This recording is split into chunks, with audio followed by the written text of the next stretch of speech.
culture. Classic pop culture. Hi, everybody. This is Steve Ludwig, host of Steve Ludwig's Classic Pop Culture and the Beatles Hour with Steve Ludwig at planetludwig.com. Here's an interview we did with Tiny Tim historian, the late Ernie Clark, on September 3rd, 2013. Show number 5. This is the first of 2 interviews that we did with Ernie Clark. To hear the entire show, plus some very cool music and retro commercials, check out the menu at planetludwig.com. And now, enjoy the interview. And as you can hear, Tiny Tim had that crowd in the palm of his hands at the Royal Albert Hall. And I am so happy to welcome a fellow Tiny Tim believer, a supporter of Tiny Tim, Mr. Ernie Clark. Ernie, welcome to the show. Thank you, Steve. Now, I really feel, in honor and in memory of Tiny Tim, that as Tiny referred to all people, Mr. and Mrs., I feel like I should call you Mr. Clark. I can just hear Tiny calling you that. Is that how he referred to you? Yeah, he did. He actually did. Yeah. And with women, it was always, Miss Renee or Miss Gwen, that type of thing. He was a very polite man, wasn't he? Oh, he was. He really was. Now, before we get to the backstory, I just want to talk about what we just heard, Living in the Sunlight, and Tiptoe Through the Tulips from the Royal Albert Hall concert. Tell us a little bit about that. That was his shining moment, wouldn't you say? Yeah, I would say that, and the Isle of Wight concert, and he always said that his appearance on Hollywood Palace with Bing Crosby was one of his greatest moments as well. Yeah, it was with Bobby Gentry, too, if I recall. Right. Yeah, yep. That's on YouTube. With him and Bing at the end. Now, Mr. Clark, when did you first become aware of Tiny Tim? Well, Mr. Ludwig, same as you on Laugh-In. Right. It was such an amazing thing. Seeing Tiny, it was almost like seeing a visitor from outer space. He was so totally different than what anybody had ever seen before that. Mm-hmm. And I was totally impressed with him from the first time I saw him on. Would it be safe to say, and I mean this respectfully, but he was a little off center in a way. I don't want to call him weird because he was certainly a brilliant guy. How would you describe him, really? Well, what a lot of people maybe don't realize is the Tiny Tim persona was more or less a character that he invented to draw attention to his singing. Mm-hmm. But if you were to talk to him in real life with no cameras, no recorders, he was just as down to earth as could be. Okay, that's interesting. So he did play up somewhat to the cameras. Oh, definitely. Yeah. Oh, definitely. Yeah. I'm not sure a lot of our audience knows Tiny Tim's real name. Mm-hmm. Can you let us know what that is? Herbert Corey. Yeah. Herbert Corey. And let's see, about how old was he when he passed away? He passed away in 1996. How old was he? See, I think he was... I got to remember. Was he in his 70s, or was he even that old? Or? I think it was the 70s. I should know that. Yeah. Listen, I'm not even sure how old I am. I don't like to think about his passing away. Yeah, I believe he was around 70, 71, right around there. Being where we brought it up, the unfortunate incident of Tiny passing away. Would you tell our audience how he died and what he was doing when he passed away? Well, he was performing at a women's club in Minneapolis that night, and he had done a few songs. Then he always closed with Tiptoe Through the Tulips, of course, and he suddenly didn't feel well, and he motioned to his wife, Miss Sue, that he wasn't doing well, and she helped him down from the stage, and just as he got down off the stage, he collapsed. He had had a heart attack. And when did he, unfortunately, when did he finally succumb to that? Did he die instantly, or was he taken to the hospital, or? They rushed him to the hospital, and he died about an hour later. Well, I mean, at least he died doing what he loved.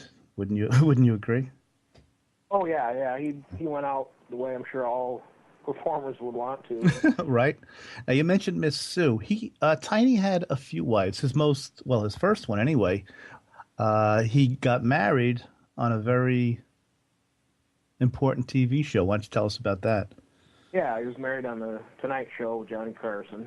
Yep. Number of 69.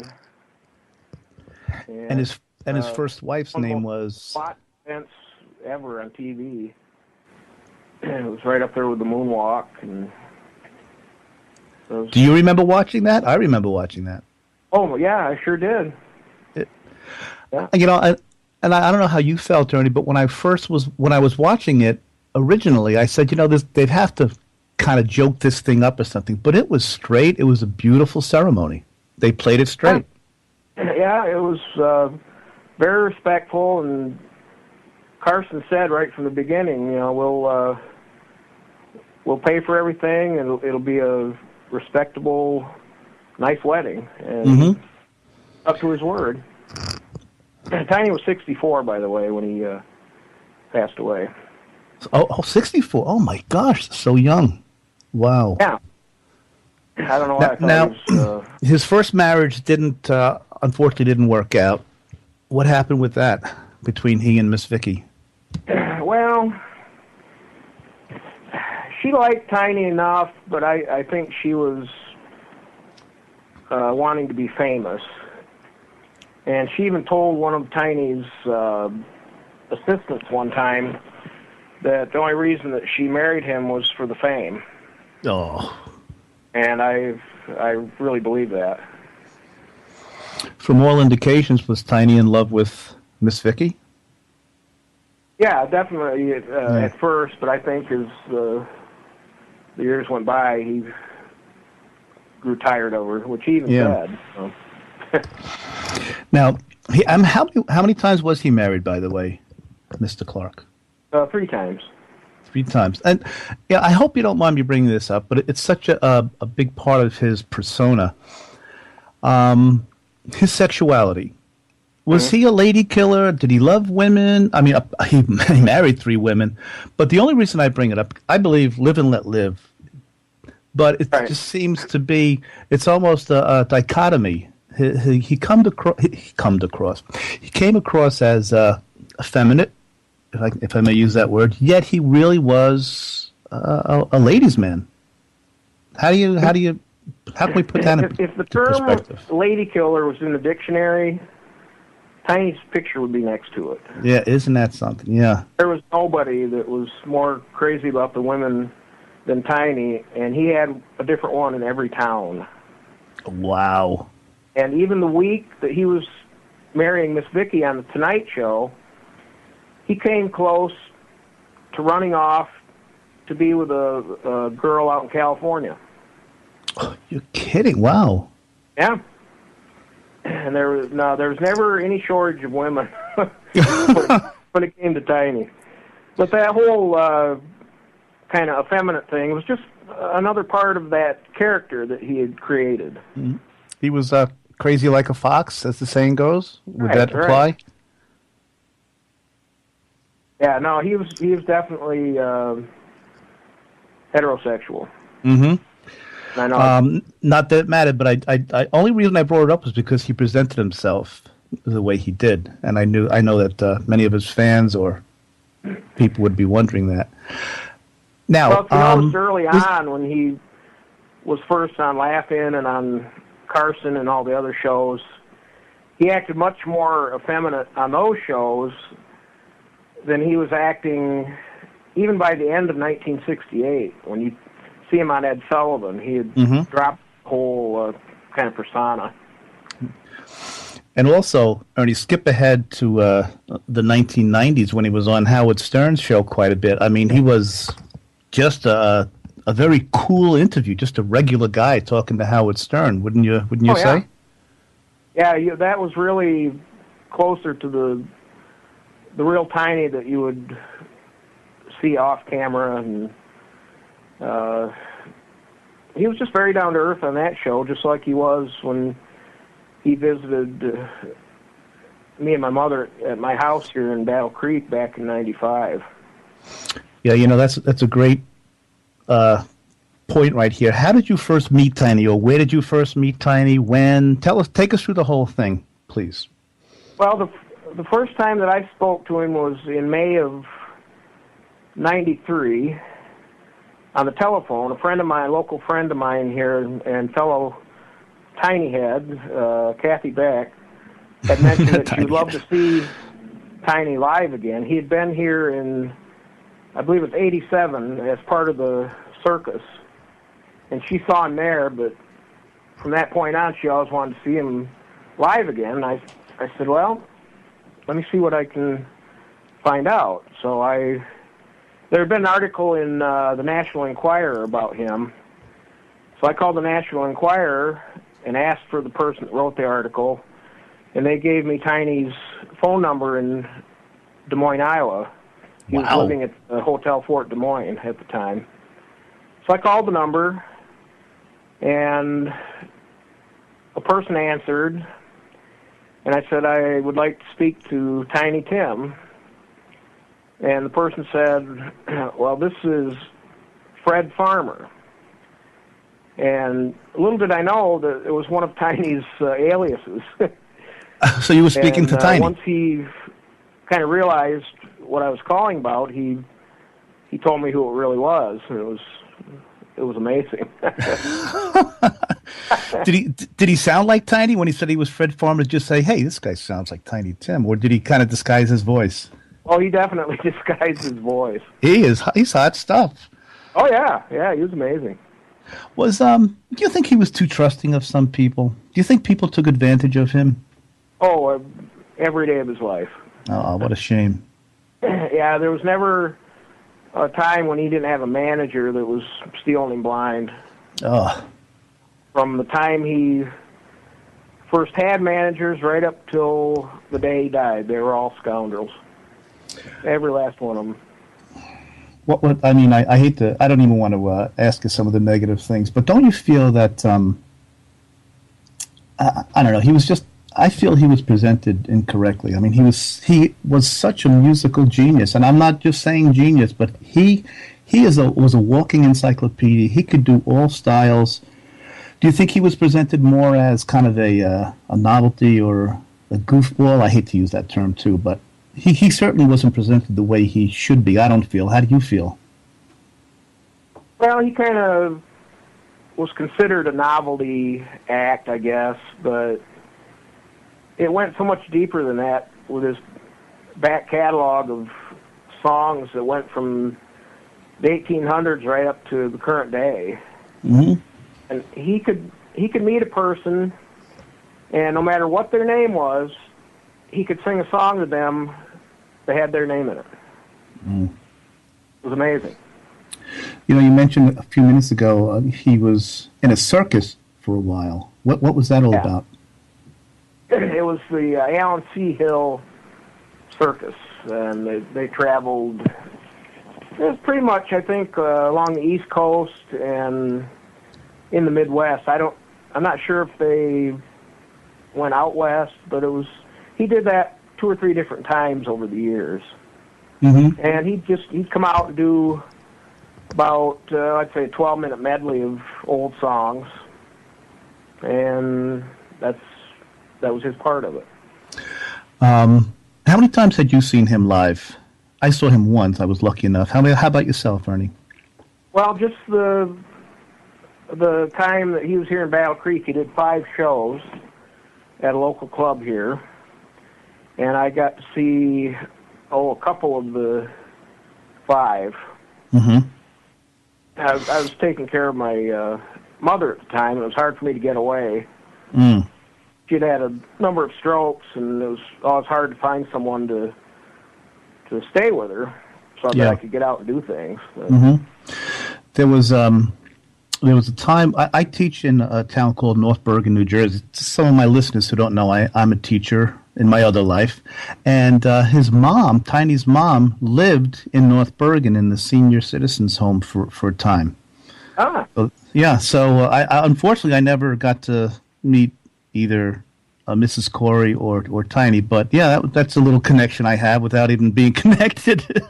I remember I saw Tiny. My brother Tom and I went to see Tiny Tim at a Dr. Demento show at a now defunct club called The Bottom Line in New York City. Oh, sure. And when he first came out, Ernie, there was some titters and some giggles. By the end of his set, he had the people standing and clapping and cheering. I mean, he won them over because he is such a showman. Oh, he was. He was amazing. And he could do that any place that he played. He played this real rough trucker bar down in Texas. And he came out, and of course everybody was laughing and pointing and carrying on and making fun of him.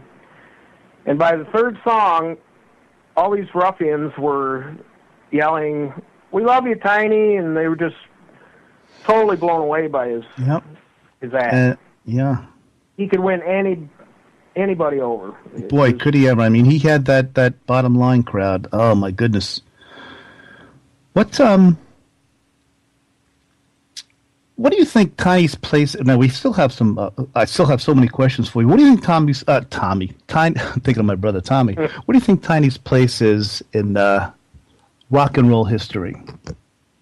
How do you think he'll be remembered? I mean, we lost him in '96, but in the long run, is it a stretch for me to think that he should be in the Rock and Roll Hall of Fame someday? Oh, he most definitely belongs in there, and I think the chances of that happening are slim to none.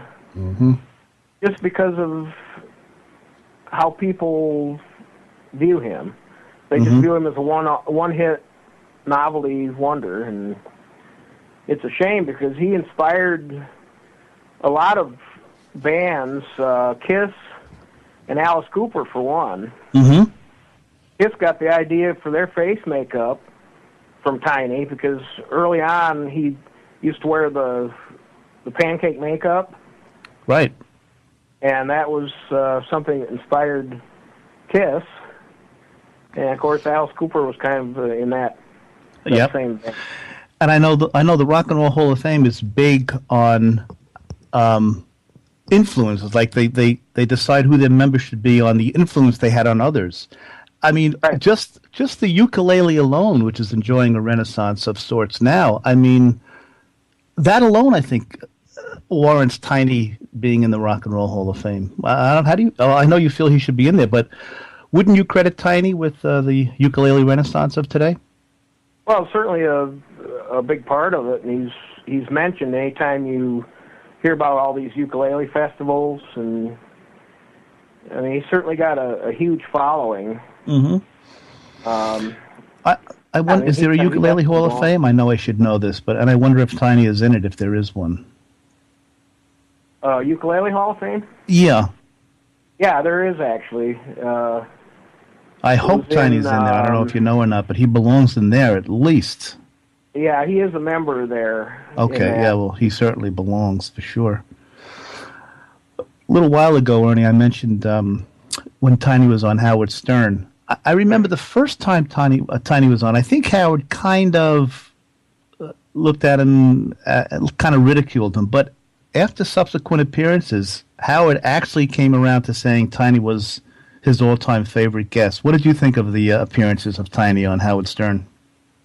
Well, I thought they were hilarious, and Howard did say many times that Tiny was his absolute favorite guest ever. Mm-hmm. Yep. And I believe he was sincere. I do too. Yeah, and Howard wasn't sincere about a lot of things, but I think he was really sincere about that. Yeah, my wife used to love when Tiny was on Howard Stern because he would go through his whole beauty regimen. Oh, yeah. His skin, I mean, he was really, he was a germaphobe first, wouldn't you think? Wouldn't you say? Oh, yeah. Yeah, he definitely was. Yeah. I mean, we used to go to the bathroom, he used to take a shower, he said, after each time he went to the bathroom, or at least each time he went number 2. But he was incredible.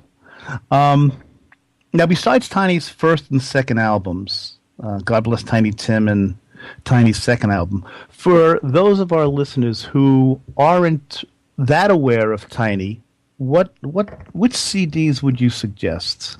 I mean, first of all, he had, my goodness, at least 10 or 15 CDs after those two, or close to it anyway. What would be your recommendation, a good starting point, or something that really shows his style and his ability?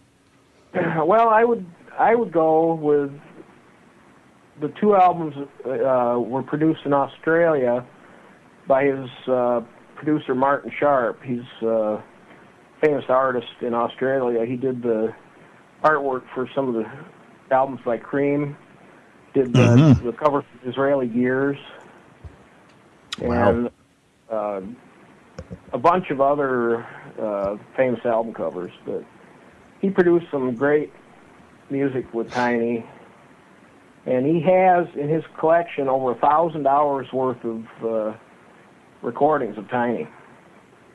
Wow. Yeah. Do you recall the names of those albums that he produced? Yeah, the 2 in particular that fans should seek out are Chameleon and Wonderful World of Romance. Those are both just as good as the reprise stuff. Yeah, I've heard Chameleon, but I haven't heard The Wonderful World of Romance. Yeah, it's really great. Tiny was actually nominated for a Grammy Award, wasn't he? For the for the 3rd reprise album, the children's album. Yeah, For All My Little Friends. So that alone should, for those listeners who aren't into Tiny Tim, he was nominated for a Grammy Award. He knew what he was doing, and I don't know. I know Beatle fans know Tiny when he appeared on the Beatles, one of the Beatles' Christmas recordings. Right. Yeah, the 1968 Christmas message. Yeah, can you tell us about that a bit? Well, that was recorded in New York City. He was visiting George Harrison in his hotel room, and George asked him to sing something for the Christmas recording, and of course he did Nowhere Man. Mm-hmm. And it ended up on their fan club Christmas record. Yeah. We started off with the Royal Albert Hall concert. Is it just a rumor, or did you hear also that the Beatles and the Rolling Stones were in attendance at that show?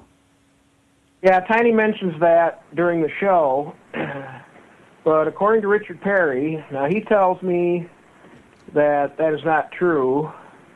He said if they had been there, I would have known it. Yeah. But I've also read where maybe a couple of the Beatles were there and some of the Rolling Stones. It's kind of a mystery. But there is a recording of the Beatles talking about Tiny, and they actually say in the recording, we saw him, and everybody thinks he's a joke, but he's real. Mm-hmm. So they saw him somewhere. Yeah. And as far as I know, the Albert Hall show was his only appearance in London. So I got to believe some of them were there.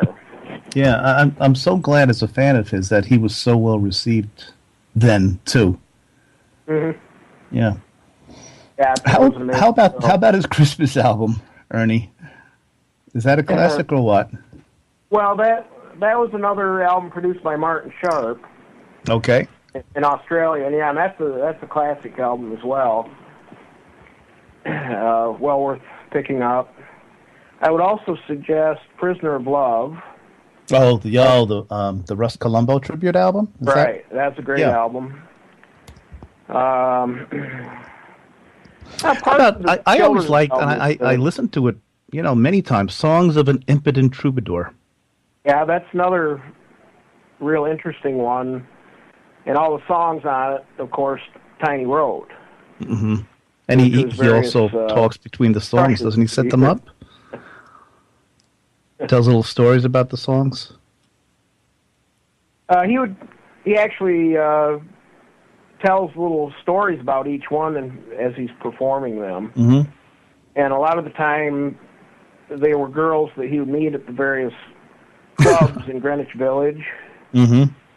And it was kind of the same story with each one. He'd crush on them, and then he'd go and he'd cut an acetate to give to them with that song on it. And he'd also award a trophy once a year to his favorite girl. He'd actually go and have a trophy, buy a trophy and have a little plaque made with their name on it. What a character. Yeah. And if you've ever seen the Martin Sharp film Street of Dreams, there's footage of him in his old bedroom in New York with Martin and Tiny's mother, and you can actually see one of those trophies sitting there on the dresser. Oh my gosh! I'll tell you, he was unique. He really was unique. Oh yeah, there was never anybody like him, and there never will be again. Do you think Tiny knew some people ridiculed him? It's a terrible thing to think that people actually did feel that way about him. But was Tiny aware that some people thought he was just kind of a joke? And he wasn't, in my opinion. But was Tiny aware of that? Oh, he was very well aware of it, but it never let him bother. It never bothered him, I should say. He just, performed, and he believed in what he was doing, and he believed in himself. And he said, if people want to laugh and make fun, that's fine. It doesn't bother me. At least they're laughing and having fun. He never gave up performing. He loved it so much, and you have to give him credit for that too. He just plugged away, even though he was playing to different sized crowds and all, right? He loved to perform. Oh yeah, that was his whole life. And even after he had his first heart attack at the Ukulele Hall of Fame concert in Massachusetts, after he got out of the hospital, he went right back out on the road. And he was performing on a cruise ship the night before his heart attack at the Ukulele Festival.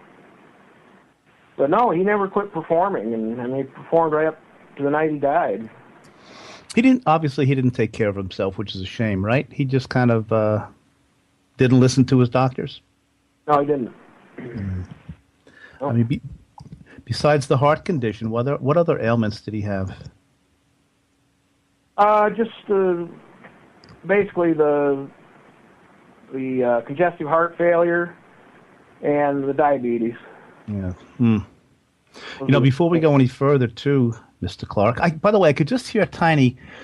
You know better than I do, but I could hear him saying, "Mr. Clark." The way he used to talk, he couldn't get things out quickly enough. You know what I mean? When I just did that. Yep. I wish you could talk to my friend Jim Foley. He can actually. It's like he's communicating with Tiny, and he'll go into almost like this trance, and you'd swear that it's Tiny talking. It's the stream of consciousness thing. Before I forget, I have to tell our listeners, if you want, everyone, you must go to Ernie's site. You want to tell us what the website address is? Yeah, it's just tinytim.org. And this is a marvelous website. I've been on it many times. His third wife, Miss Sue. And after Tiny passed away, she kind of gave up the whole Tiny Tim experience, I guess you'd call it, and gave the website over to me. She just gave me control of it, and she passed the torch to you. Yeah. You are doing such a tremendous job, Ernie, with this website. I go on it quite often, and guys, if you want to really learn about Tiny Tim, just go to tinytim.org. There are so many great segments on this website. You'll love it. And there's just take my word for it, tinytim.org. It's a wonderful website. I can't believe we're almost out of time, unfortunately, Ernie. There have been a few books written about Tiny Tim. Is there one that you could recommend to our listeners who would, to read about Tiny? One that you felt was fair and... Well, in my opinion, the best one is the Harry Stein book from back in the 70s. It's, of course, Excellent. long out of print. It was published by Playboy Press. Mm-hmm. And in the book, there was a mention of some fellow that Miss Vicky was kind of running around with. And apparently this guy threatened to sue, so Playboy Press pulled the book from the market.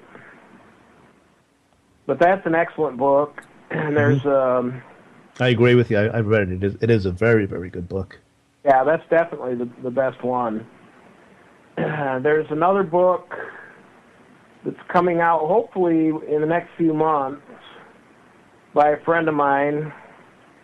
I don't even know that he has a title yet. Matter of fact, I know he doesn't. Mm-hmm. But his name is Justin Martell. And it's going to be the first Tiny Tim coffee table book. Oh. It's going to be loaded with rare photos, and he's worked on it for several years. It should be excellent. Sounds great. Yeah, and there's another book out currently that came out a couple months ago, well, maybe about 4 months ago, called Tiny Tim Tiptoe Through a Lifetime by Lowell Tarling. That's currently available. It's a good book as far as the information goes, but the way it's written is kind of odd. Yeah, I have to agree. Yeah, I've started reading it, yeah.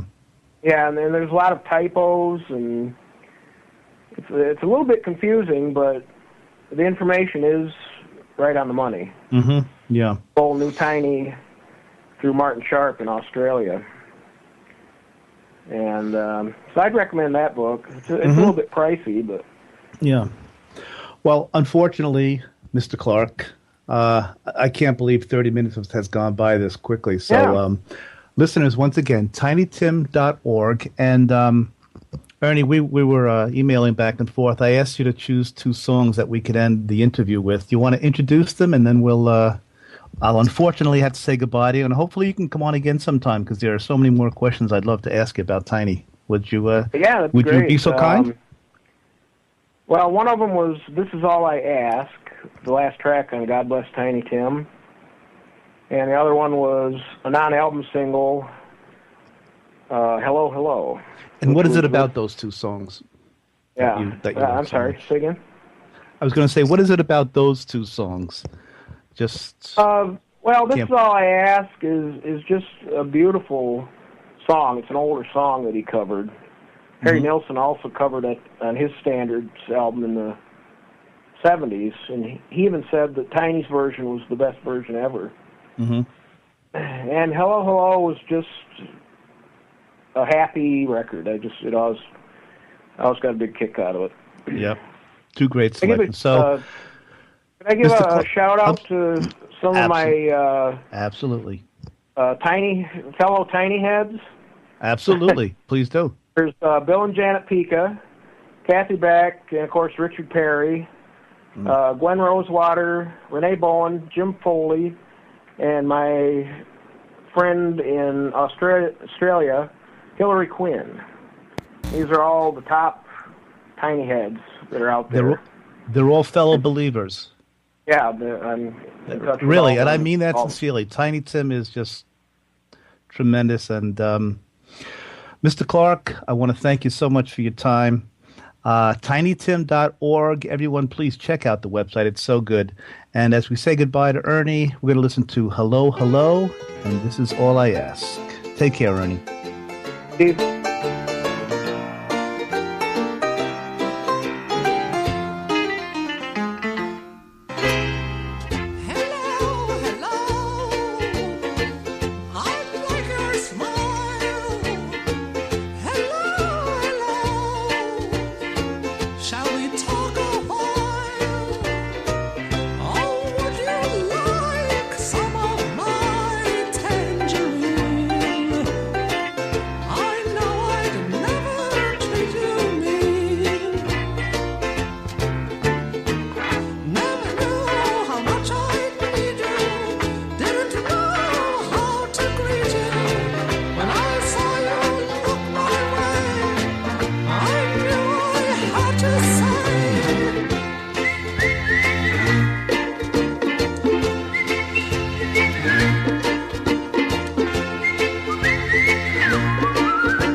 As I approach the prime of my life, I find I have the time of my life, learning to enjoy at my leisure all the simple pleasures, and so I happily concede. This is all I ask. This is all I need.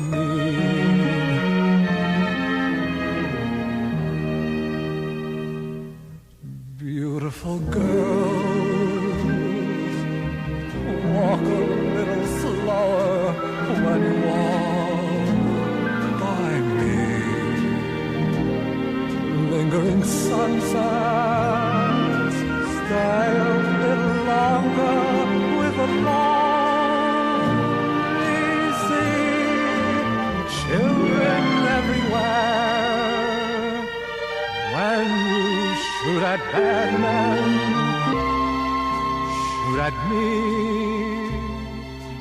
Take me to that strange enchanted land. Grown-ups seldom understand. Wandering rainbows leave a bit of color for my heart to own. Stars in the sky make my wish come true.